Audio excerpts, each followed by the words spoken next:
right, welcome everyone back to Labeled Paranormal, a podcast where we explore the unexplained, mysterious, and downright spooky. We're your hosts, Tom, and Mark. and each episode will bring you a new topic of ghosts, aliens, cryptids, or other phenomena that defy conventional logic. So basically, if it has the label of paranormal, we'll talk about it. So this week we have we're going back to a mysterious unexplained phenomenon that happens in Alaska more than anything. Everybody's heard of the Bermuda Triangle, right? Whether you believe it or not, believe it's something geothermal or, electromagnetic, or that it's just a cursed area on the map. Not many people have heard of the Alaskan Triangle. And the Alaskan Triangle is, I guess, if you want to stack it up pound for pound, has way more lost souls than the water. And this is over land, so it's crazy to think of, but upwards of 20,000 people so far have gone missing in the wilderness of Alaska.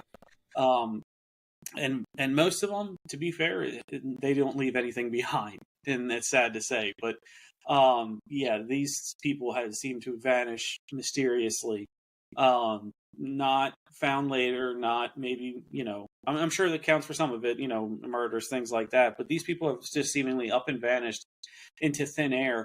And honestly, the scary part is it's not just people, but machinery, equipment, full planes, submarines, things like that have completely gone missing in Alaska.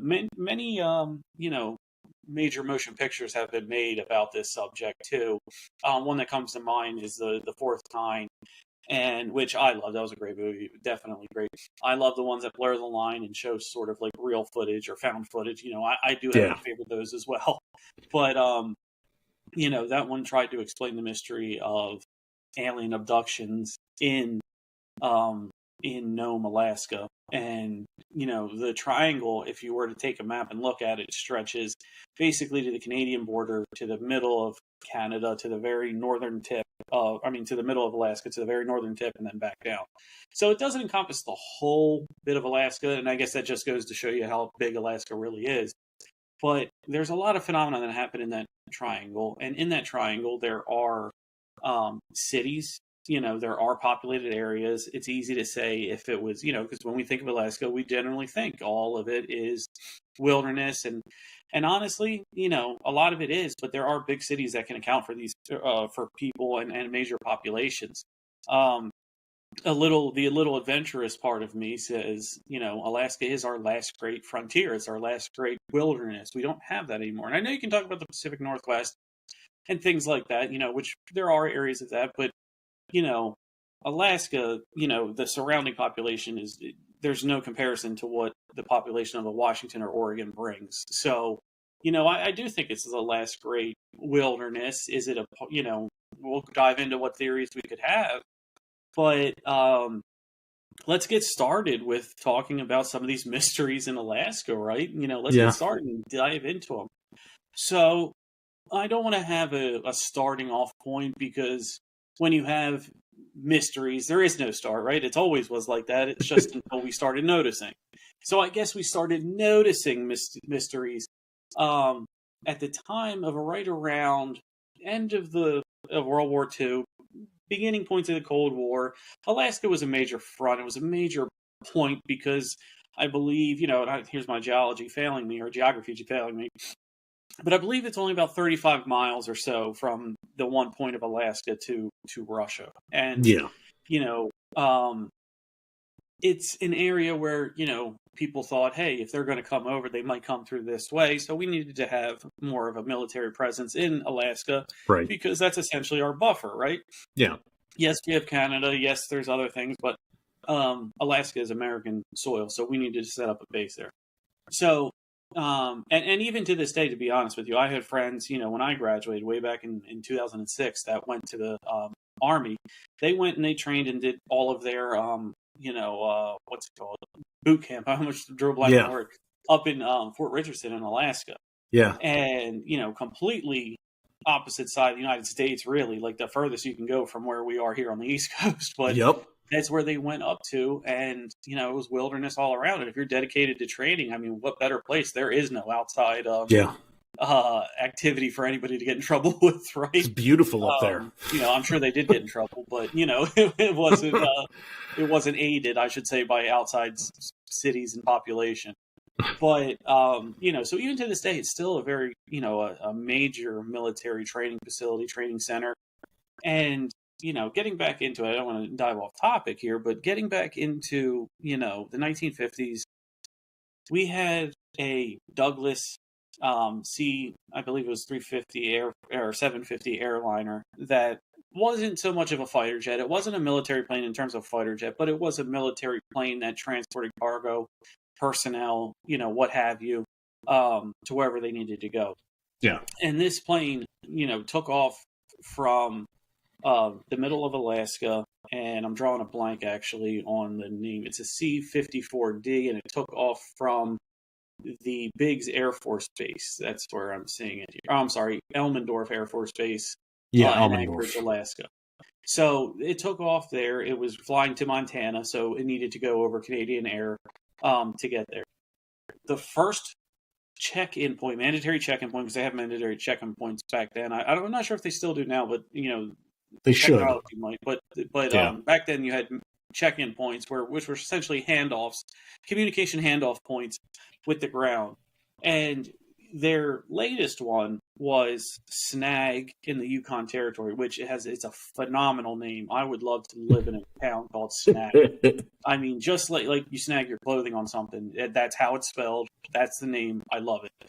So the good old people of Snag, radioed in to the, everything was fine. Hey, we're moving along. Okay, you're clear to go. Whatever they had to say, they told them, they went on.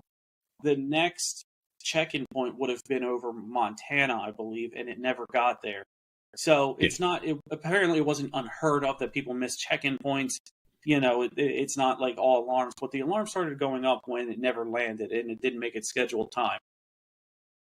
Our military got concerned, what's going on. So, with that first check-in from Snag, we knew that, okay, we have a geographic area of where it could have gone. Maybe they got lost, so we'll add some miles to the north, the south, the west, the east, whatever it might be.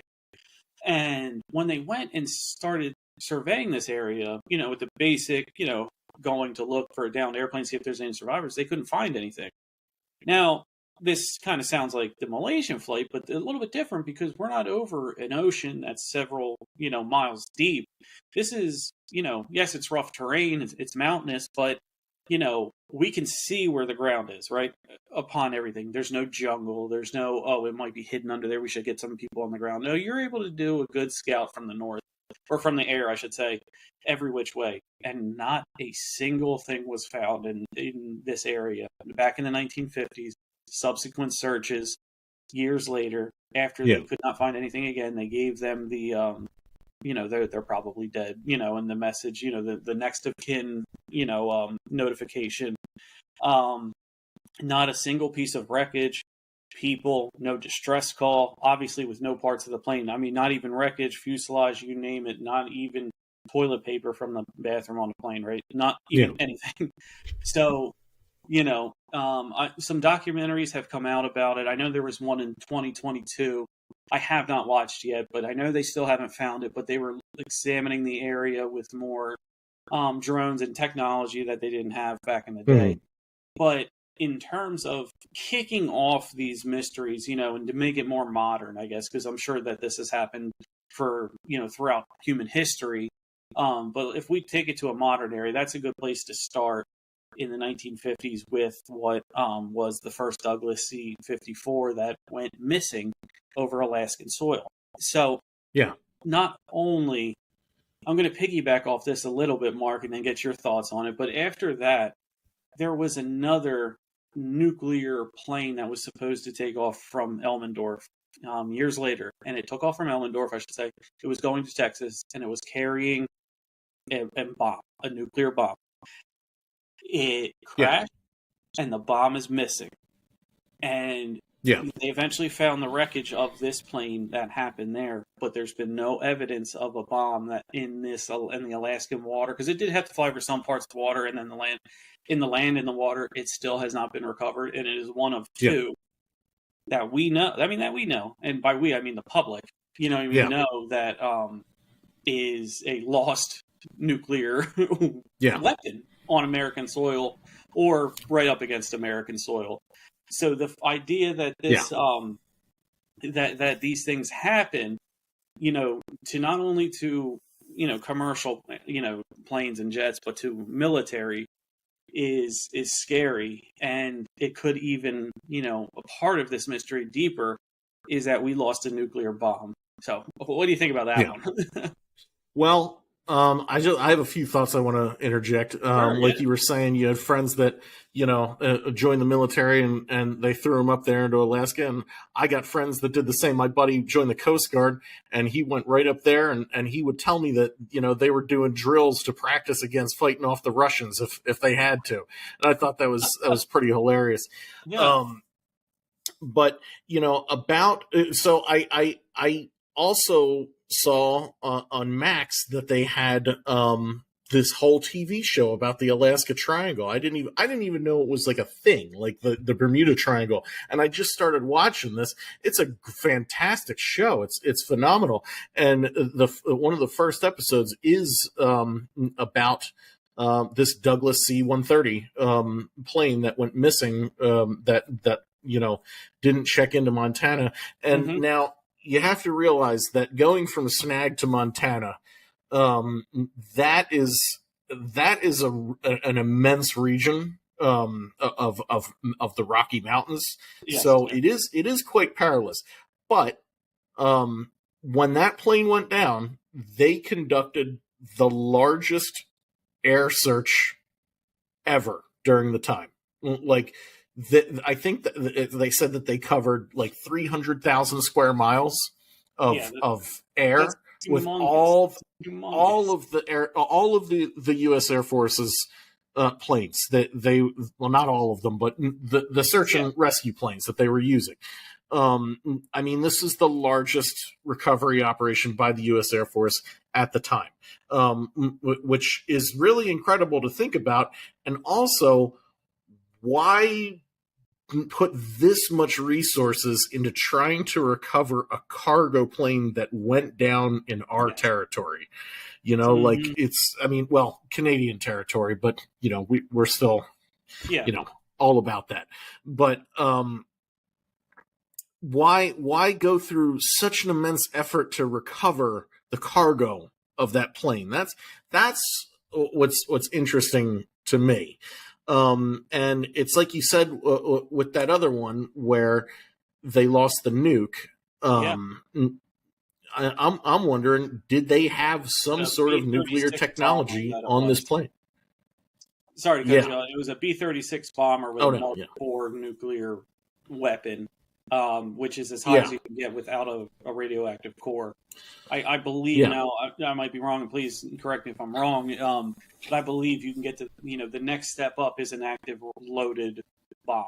You know what I mean? That would be for raids, honestly, for raids and missions. So to have something like that, but to your point, yes, that is, I understand it's human life. And it was a good amount. It wasn't two pilots and a gunner. These were about 44, I think, is what I saw, people that were on that plane. Yeah. And there is something to be said for that. I would want, if it was my family member, I would want all the resources exhausted and all of that. I totally understand all of that. Yeah. But when you talk about the largest air search they had, and being a cargo ship as well, they had to have a secondary meaning to go look for that plane. That's what I'm thinking. And put all of the human life thing aside, I totally understand you exhaust. There is no price of a human life. Please go, up until they're caught, they're missing. You know what I mean? And presumed alive, until somebody tells you otherwise. But. And that's all fine and good, but that's not necessarily how the military sees human life. You know what I mean? With their soldiers, So I feel like there's a secondary objective here. There has to be. And you're right. They're units. They're parts of the whole sum. They're just units. I understand how you have to see it that way. And you probably have to have that kind of outlook when you deal with human life and a war capacity. So, having a secondary meaning, what could have been on that plane that was so important. Now, take yourself back to the time, late 40s, early 50s. You are, we're not in the middle of the Cold War yet, but we're having side eye, like what are they doing over there to Russia right now, right? So, Yeah. we're getting, our chest puffed out for the Cold War that's coming in the, later, I guess the heyday would be late 60s or late 70s or so. Yes. And so you're not there yet. I get it. You know what I Mhm. mean? But you're trying to, work with tech and things of that nature. Um, how much could tech be advanced from Alaska moving down to Montana? Mm, I don't know in the 1950s if that was it, Well, but what it could be, I think, is it might be some sort of military or a weapon, what I mean, more than tech. Where would you kind of put your thoughts on that? yeah. Well, so we have to realize that Elmendorf was a premier military base at the time because it was the early Yeah. 50s. This is the beginning of the Cold War. Yes. Elmendorf was the base So they that got the we money. were They did. They had to. buffing the crap out of. Yeah. That was our front forwarding base towards Russia. Yes. So Elmendorf had a bunch of crazy stuff going on that we will never know about. So Mhm. I'm not necessarily saying it's tech related, although it could be, but I do think that it was probably nuclear related, and they probably just didn't want to alert the public. Perhaps this cargo plane was carrying ingredients for nuclear weapons or something along Yeah. those lines. It's really hard to determine what happened to this plane, but it was certainly mysterious, and it sort of echoes this pattern of these sort of missing planes over these regions that are like the Alaska Triangle, like the Bermuda Triangle. What do you think about that kind of stuff? Yeah. So, definitely what you were saying, how it can't be understated about where these things are geographically, right? When you have the Bermuda Triangle and you have the Alaska Triangle, they're almost direct corners of each other. If you think about it just in a flat map point of view. I'm certainly not one to try to even guess how portals work, but I would assume where you have to have one entry, you need to probably have an exit, and things of that nature, for whatever comes out. Yeah. The huge electromagnetic fields. I mean, that's there's a lot of volcanic activity, and it's I can say this confidently because this is science. There's higher electromagnetic fields and a very very high population of sightings of UFOs in and around volcano craters. Could Yes. could a volcano and the EMF be the raised EMF fields be a portal for interdimensional or interstellar travel? If you're telling me that EMFs accompany the paranormal and there's a ridiculous, more than human powered way to make it naturally, it wouldn't be, too far fetched to think about it that way. Go ahead. Well, what do you think about?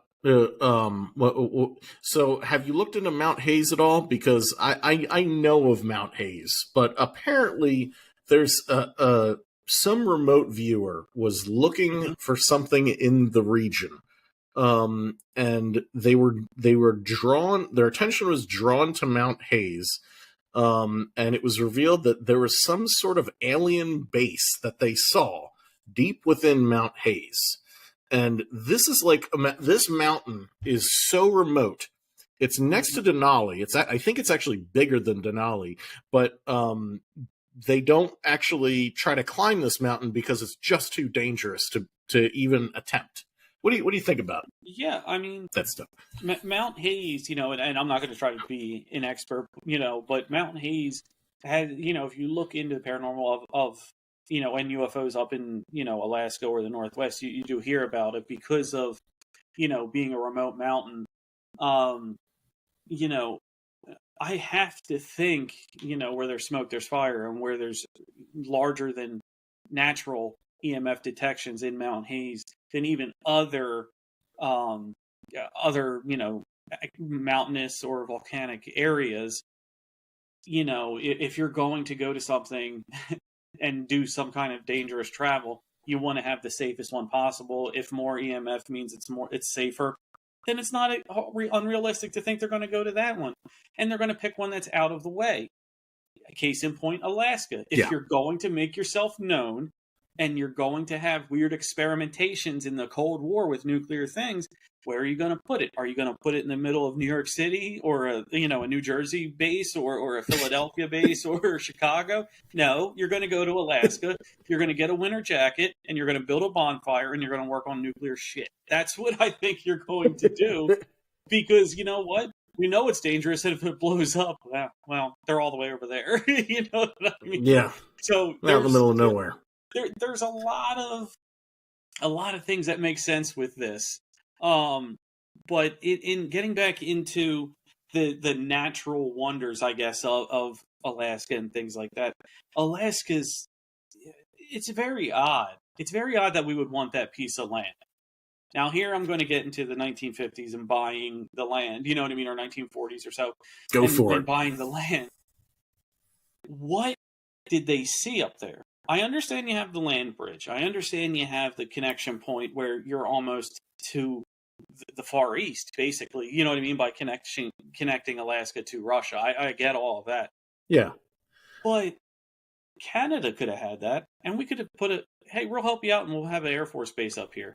You know what I mean? We have bases in other countries. That's not crazy at all. There's other islands that have other Air Force bases on it that from other countries that we own. So to be up there and to want that piece of land, we must have sought value in it.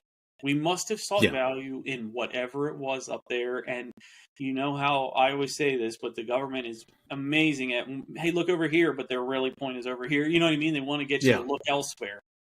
Exactly. So that land bridge, that point to Alaska, that could be a great way to purchase land with an ulterior motive of, I don't give a damn about what's that land bridge and what's up there. I'm going to focus on this hub right in the center, because I believe whether it's due to physical changes in the climate and things like that being so close to the North Pole, maybe we needed to have a footprint close to the North Pole. Maybe there's, magnetic waves that we can access easier from up there to help our technology, to our military. I'm not going to even venture to guess, but we know why we bought Hawaii, right? We know why having an island in the middle of the Pacific, you know what I mean, is good. Yeah. What do you think was Alaska? Well, am I missing something? So I think originally when they bought it, and I think this is in the 30s or 40s, I forget the exact year that they bought it. Okay. Something like that. It was originally the media labeled it as Seward's Folly, because I think it was a senator or some Senator Seward or something that went through with the purchase. And I believe what it was is that they were searching for natural resources, and Alaska is abundant in natural resources. In fact, I think they make so much money from natural resources and oil and things like that, that the populace that lives there actually gets a stipend from the government, just because they have so much. So that would be the number one reason I would think to purchase Alaska.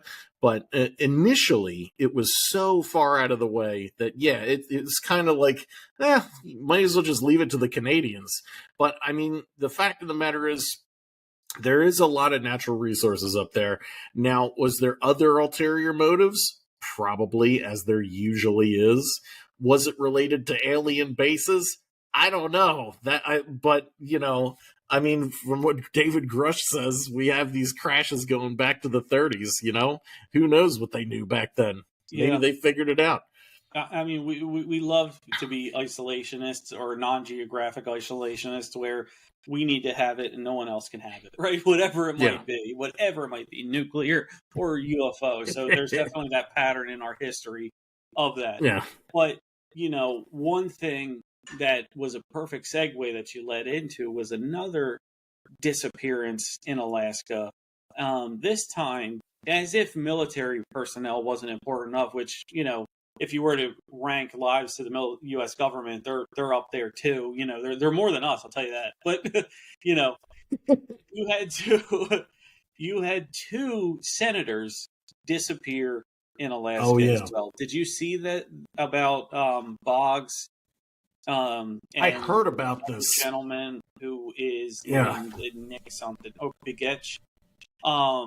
So Boggs, it was the House Majority Leader. So this guy Okay. is fourth or so in succession line. He's not a regular, right, in Yeah. the Congress. However, he kind of was with a regular on this flight. Begich Yeah. was a freshman congressman from Alaska. So Okay. you have a freshman incoming, and you have the House Majority Leader. So where I'm already have questions right there. Why are you up Yeah. in Alaska with this guy who, you know, is yes from the same party as you, but you know, what could you be doing up there in the first place? You know, if you wanted to like say hello or you know, see where you can collaborate with a fellow, you know, congressman. You don't have to Yeah. be in Alaska for that. No, you You don't need to know, go up to Alaska for that. In fact, no. Well, let's look at it this way. When you're in the House, you have a 2-year term, not a senator who has a 6-year term. So the turnover there is a lot, 3 times as much potentially, right, as a U.S. senator. So, and he's a freshman. This is his first term. So at max, you went up there a year and a half or 2 years, you know, after his term at the end, at max. What there has to be some. I need to see if this guy proves himself. You know, if he wins re-election, if he wins re-election again, even if you were interested in that, why are you going to put eggs in a basket of a gentleman who might not even win in, you know, the year after? You know what I mean? So yeah. what is the thinking there? You have to be going up there for something. So the Yeah. fact that he went up there, there was something else going on. He probably was at Elmendorf. He probably wanted to see things. He's a high up in the House of Representatives, and I think Begich was just someone who happened to be there, who he can put, you know, as this is why I'm going there, when really it wasn't. Yeah. So on their flight back, they never made it to where they were intending to go. They never made it back Whoa. to the United States. They left. They left Alaska flying over Anchorage and Juneau, and they were on a smaller plane to get them to Seattle to fly, you know, on a major airline back to Washington, and Yeah. they vanished mid-air. So the government again, second time in 20 years, put in an all hands on deck bid to locate this. And Yeah. after months, no bodies, no planes, no nothing. And it was just hush hush. We didn't find anything. Carry on with your special elections and move on to the next house leader, you know, who's ever's next down the line. Yeah. That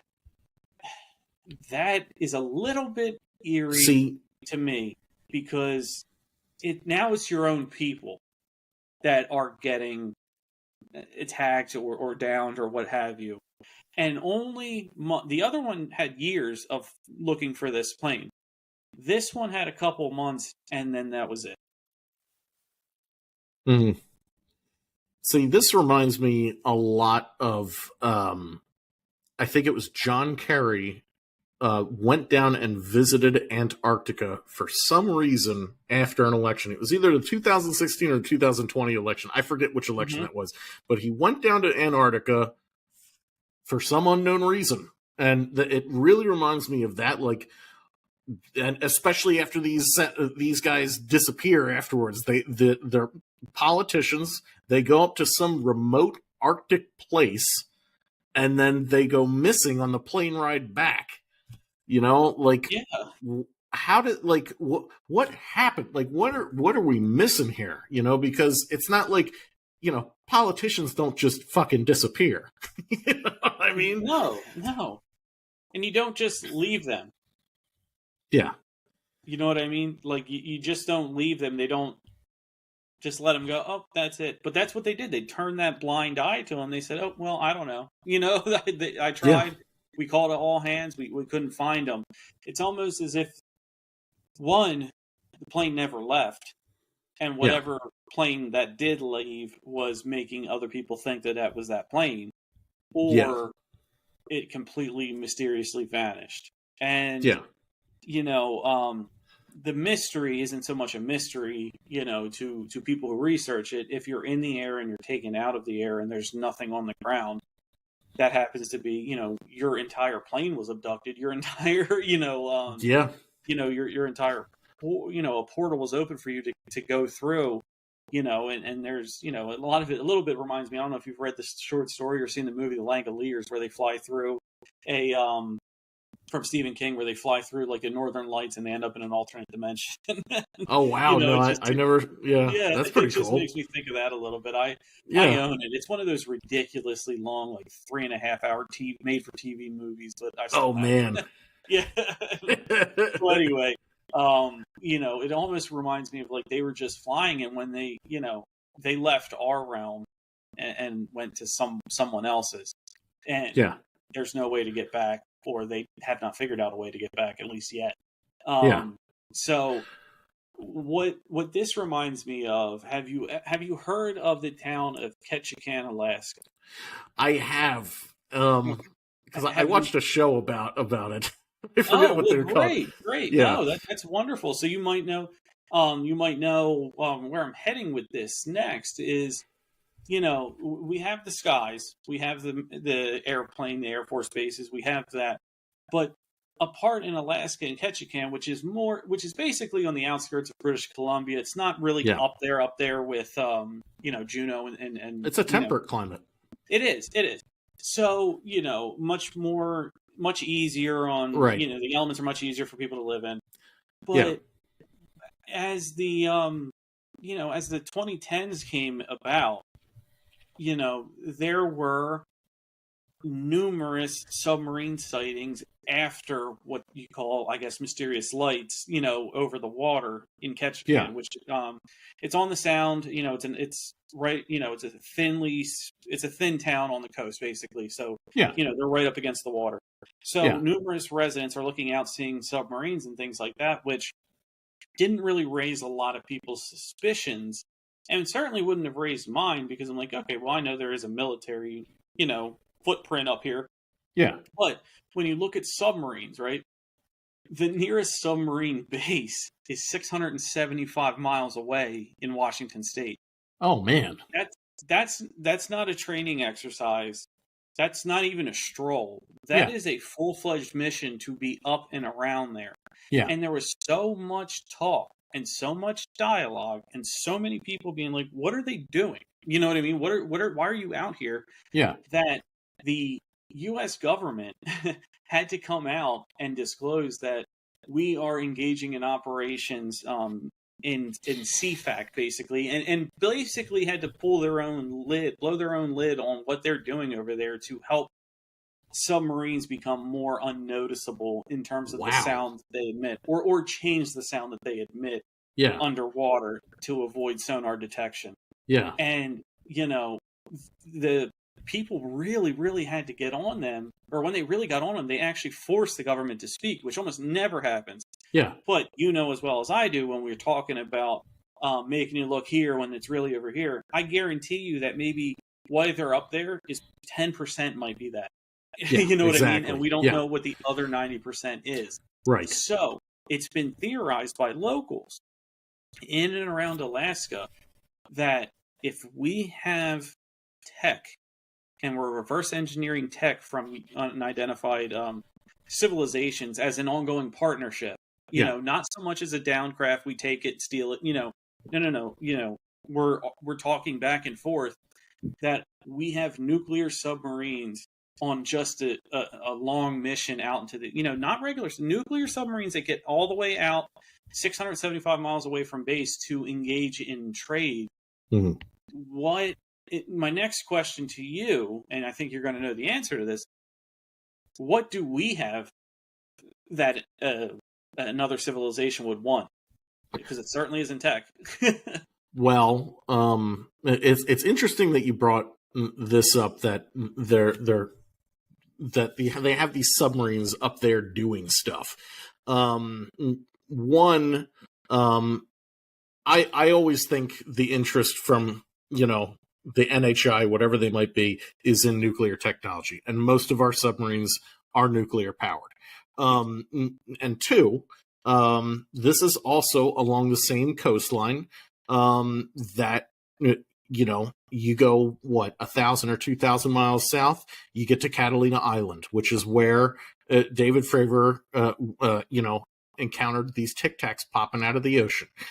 And you go up the Alaskan coast on here, and you start seeing stuff like in our second episode with the USOs, the 1971 USS Trepang Tic Tac bursting out of the water. This is all along the same coastline,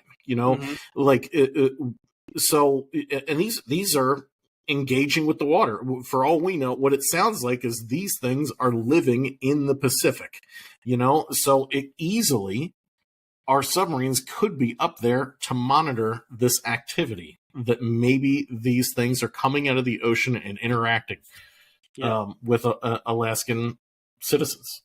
Exactly. And when you said citizens there, that's exactly what the thought with the locals is that we made a deal with the devil, if you want to call it that, you know what I mean, where we will permit you to take our people to experiment on in exchange for the tech.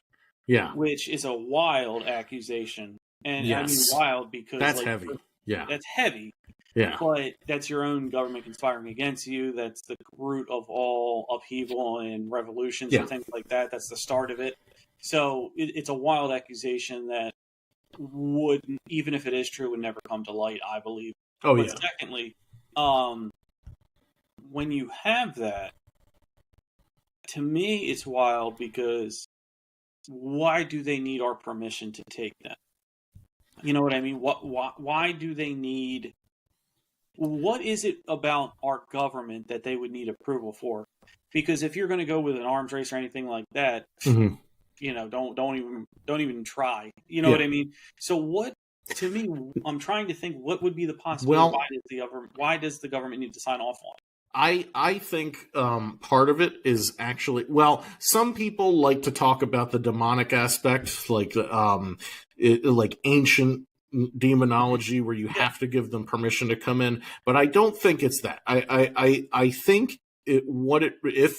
first of all, I want to say, if our government made a deal like that to agree to have humans be taken by them, we will never know about that, and we will never get disclosure. They will fight tooth and nail to never release that information, because that would be the end of America if it came out that the government made a deal. Yeah, it would just be fucking crazy. But really, what I think is actually happening, if that theory were true, which it's a big stretch, but it could be true.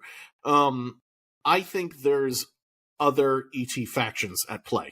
There's other ET factions, and certain ET factions have certain tech, and we've made a deal with them, as opposed to other, more benevolent ET or more neutral ET. We made a deal with the ones that want to experiment on us. And even if there is experimentation, there's a nefarious element always, but it may be simply that they need specimens to start adapting themselves to our environment, which, it could be hybridization. A hybridization program, and the hybridization theories could go one way or the other. It could be that they're literally trying to find a planet to live on, or that they're trying to conquer our planet. Like it's out there. A quiet war. How to take it down from the inside and things like that. Yeah. I totally get that, but one thing you said jogged my mind is there could be a protection if there's multiple civilizations. there could be a protection aspect that they bring and say, hey, the Toms over there, they want to destroy you and take all your resources and kill every single one of you. They want to kill us too. Yeah. We have a common enemy. Can we experiment on your people to try to find, for what you said, a hybrid, creation program? And in exchange, we'll also give you tech to help, your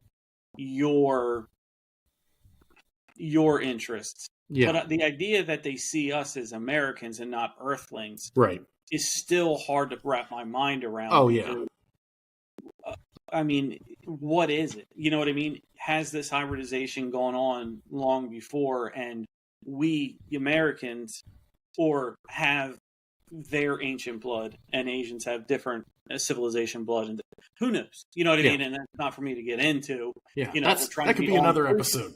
All of you are worth it. Yeah. So, we're trying to be as inclusive as possible. Exactly. But just raising that question, Yeah.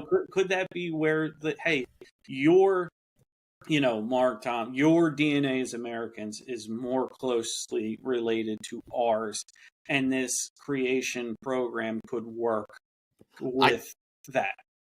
See, I don't think when we're talking about those kind of things, I don't think it has to do with geographic, these people have certain genetics and these people do. I think it really comes down to America had the tech at the time. If this theory is true, America had the tech at the time that we were experimenting with nuclear technology. Well, I mean, you think about it, we were the ones that dropped the nuclear bomb on Japan. So probably the aliens marched right up to Eisenhower and said, "We'll make a deal with you, so you don't pull that shit again." Come here. You know what I mean? Yeah, exactly. It was nobody wants that to happen again. Test, right? You know? Yeah. Come here. Yeah. What was that? I mean, that's basically how I'm going to imagine this now forever. So yeah, but changing my mind. But yeah, but if you would, I would like to bring up the one story that I have about Alaska that I find the most fascinating. So, I mean, we all know the Tic Tac story. It was they saw the Tic Tac, they got it on radar, got everything. It was confirmed as real, so on and so forth. Well, that actually happened in 1987, but because of the time period, it was pretty much derided and just kind of thrown to the side, like nobody really, it was kind of swept under the rug. But the same sort of deal happened where a Japanese pilot. Hold on, let me pull up this story. One second. Here we go. Now, this is a Washington Post article from 1987, digitized, obviously. UFO sighting confirmed by FAA Air Force radar. And a veteran pilot, I think he's been a pilot for 25 years at this point, Captain Kenju Terachi, as he was flying his cargo plane from Paris to Japan carrying fine wines, and I think there was only a handful of people on board, him, his co-pilot, and maybe 2 or 3 others, and a flight engineer. Him, his pilot, and his flight engineer. And also air traffic control that he was coordinating with were able to verify that he was witnessing this immense spherical UFO that had like a ring around it, like a little tiny ring around it, along with 2 smaller spheres. And that's interesting that he brings up the spheres in this. And it's just incredible because they have all this data on this. He stuck to his story. He was derided against. And here's a this is him with a drawing of it that he saw. And he saw this very clearly along with his co-pilot and the flight engineer. They all witnessed this and confirmed it. And then as time goes on, they start saying, "Oh, he just saw Jupiter. He just saw Venus and he just saw planets, and he was mistaking planets like how the fuck could an a pilot of 29 years who says that he saw a sphere the size of like a ship right next to him, how could he confuse that for Jupiter? Like it's insane. I'm going to start a movement against people who claim that things are planets. Yeah. That's what I'm going to do, because to me it's the laziest excuse there is. Give me swamp gas. I haven't heard swamp gas in a while. Exactly. Yeah. You know what I mean? But a weather balloon might be more planet, believable. Yeah. Like it was a part of his own plane that broke off. I'd be like, oh, that's crazy. But I'm done. I'm done with the planet talk. I'm done with it was Jupiter, it was Venus, it was this planet, it was that planet. Yeah. I understand that they are up in the sky. I understand that they are closer to them, but there is no way that you can mistake that planet for being roughly the size of a ship next to you. And for what it's worth, he's very credible in his picture to me. So that's going to add very serious. He does look very serious. And, without painting with a broad brush here, there is a lot, there is a lot of seriousness when it comes to your employment in the Japanese culture. Absolutely. He's not there to make a scene. He's not there to claim, it's just not in there. This is the worst thing that could happen to him. Everybody's going to think he's crazy, and he knows it, because in corporate Japanese culture, you don't talk about this kind of stuff at all. No. You kick your kids out of the family if they get a baby, right? So, you can't ever be put down. And this gentleman, you got to know he knew he was going to be ridiculed standing in front of that plane with that drawing of a circle with a French fry in the middle of it. That he's going to get the business from every, I would say Tom, Dick, and Harry, but it would be like, Wang, Chung, and Fung. But, I don't know what he knew there was no gain to this. No. He knew there wasn't. He knew he was terrified. This is an object that's eclipsing his plane. It's immense in size, just hovering. His plane was moving across it, like it was so large. He described it the way he described it. Almost like a Death Star, right? Yeah, like a Death Star just right next to your plane, It had to have shaken him up enough, or maybe not shaken up in the scared sense, but really shook him to his core enough that he needed to say, I got to talk about this, and I don't care what happens to me. Yeah. He should be up there with Fravor and Ryan Graves, He's got an extremely similar account that's totally verifiable. I completely agree. And where was this over again? This was near Anchorage. He was talking to the flight control, the flight control near Anchorage. And they got on radar, and apparently from the Washington Post article, the U.S. Air Force got on radar too. So this is independently verified, not just from his physical eyesight, but they got on radar. Instrumentally, verified. Yeah. So it's the same kind of deal. Like this is a classic UFO. Like, if nothing else, this is one of the most important UFO cases, along with Fravor, Ryan Graves, Phoenix Lights, so on and so forth. You can take a look at the outside of a plane and know if it's yours or not in terms of the country that you live in. Mm-hmm. When we see this plane with Japanese, language, and symbols on the side of it, and you see all of that coming, you're going to know, oh, that's not from us. That's not our plane, right? Mm-hmm. I've been to the airport in Philadelphia where you've had, maybe German or French flights that would come in, and there would be something on the plane that would verify that was made over there. It's not crazy to think that if this, this would be more of a base ship than just probably a manned Yeah, like a or mothership. aircraft, right? This Yeah. would be a bigger than that. So it's not crazy to think that once they saw that, they know American flights, they know Canadian flights, they know all the flights in that area that have English. They would know those symbols, right? I bet you if I were to, like, why did they chase this guy? I bet you it's because they had no idea what those symbols meant, and thus they're like, we need to experiment with them, or we need to see, you know what I mean? We need to Yeah, see if this is a hostile ship or not. So that's right.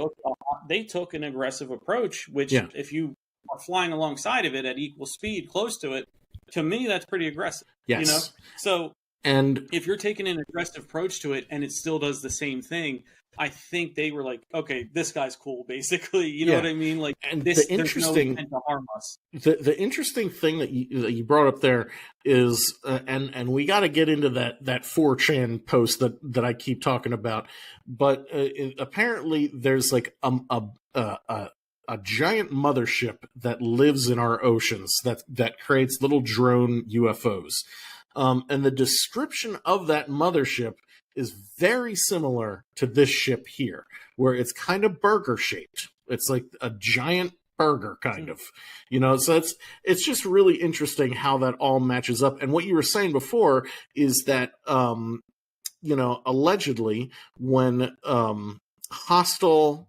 ships go near this thing, they get vaporized. However, it can actually identify what's hostile and what's not. So that's exactly what you're saying. Maybe it was trying to identify, like, is this a hostile ship? Is this a hostile airplane, or is it not? And then it just left it alone. That's I wonder how it would deem hostile or not. Does it mean like the vessel, the intention, fire on the like is the ship carrying weapons? That seems to be how it determines whether something is hostile or not, whether it's carrying weapons, Okay, and so it can identify a potential weapon, yeah, or a designed weapon. a designed weapon, yeah. It would have to know, yeah, right? Because when you see military craft, they have the underwing missiles. You know what I mean? They have you'd be able to see it. Yeah. This one, it can identify there is none of that. What's under the wing is an engine. Yeah. So they at least have the advanced knowledge to know what's a propulsion device compared to a weapon. Exactly. Of how we designed it. And how do they know that? My guess is, how would they know what to look for? Mm-hmm. Is there intervention by military personnel to say, if you see that, let them fly all the time. They have no weapon. There would be a weapon here, here, here, and here. Yeah. This is what you have to look out for. Yeah. Or did they come to that on their own? I don't know. It seems like, especially, in my UFO encounter, it seems like there's an element of consciousness involved. So I'm thinking that's how they probably determine whether something, by their intentions. They probably try to read consciousness inside the craft to try to gather intention. That's what I'd guess. That's fascinating. So would you hypothesize that it can feel whether you have a weapon or not? Yeah, they probably the craft probably hovered over the Japanese plane and sought the intention that they were scared and just wanted to be left alone, instead of, we're here to try to attack you. Like, they didn't get that vibe. You know what I mean?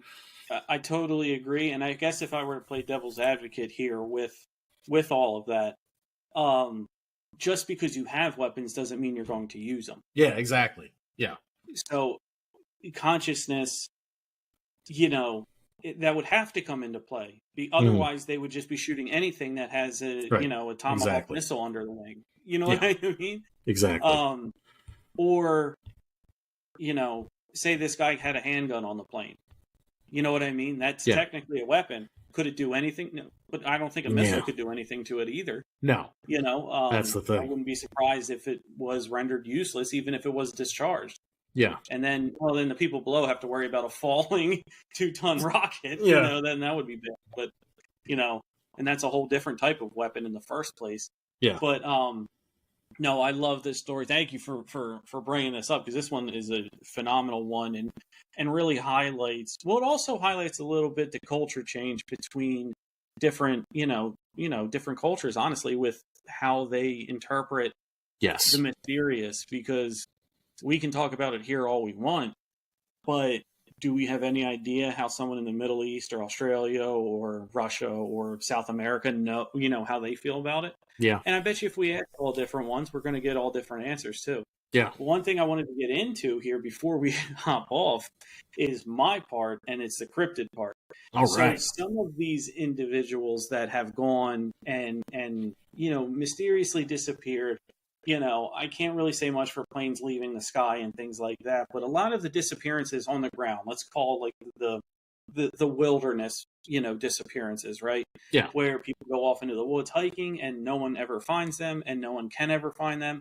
And there are grizzly bears and things like that, but there are also grizzly bears in Canada and Montana and other places where, it's not only isolated to Alaska. But one thing that some of the local Native American lore in the area point to and say is a cryptid by the name of a Wendigo. Have you ever heard of a Wendigo? Yes. Okay. So a Wendigo is basically a half human and half animalistic but demonic spirit, where this story behind this came from Native American lore again, but it was about humans who abandoned their humanicity. Let's call it that. They were human. They turned to cannibalism. They turned to eating. And so the spirit world in this lore said, if you're not going to act human, we're going to take human away from you. So they still have the human figure, but they also allowed demons to possess them, demonic spirits possess them. But in terms of a cryptid lore, they're one of the more dangerous ones. You have Bigfoots, and all they do is walk away from you and give you a 3/4 profile turn, right? Yeah. That's what they do. So this one, if you encountered this one, and the stories coming out of Alaska are actually growing by the year.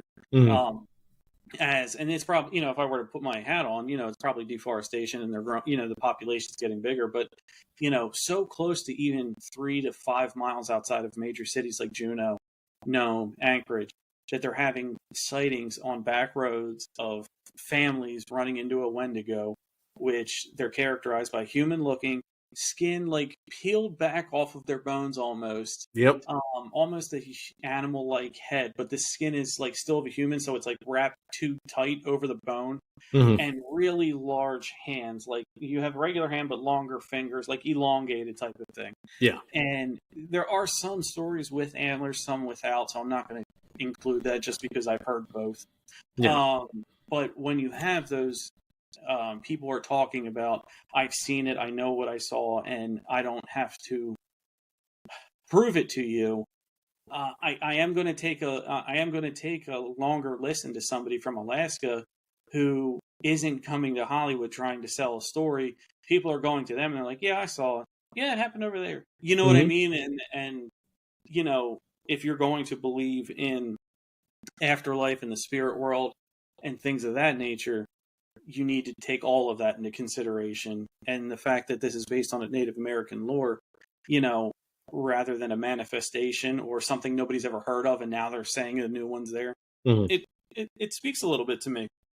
So where are you on Wendigo and or a cryptid or supernatural predator lurking in the woods? So I think this deserves a whole episode devoted to this. Yes, a whole series of episodes.